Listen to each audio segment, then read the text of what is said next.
double crochet increase, or make 2 double crochet into the next stitch. A double crochet increase just means that you make 2 double crochet into the same space below. Let's do it together. Yarn over, and insert your hook into the indicated stitch.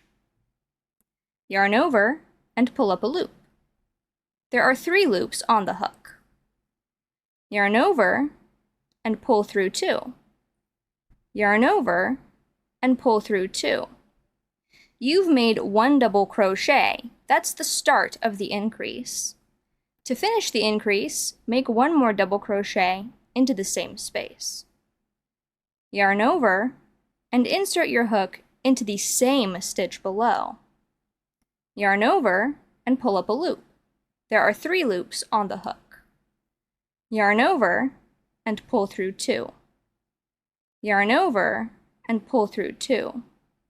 You've made a double crochet increase, which is also called 2 double crochet into the same stitch below.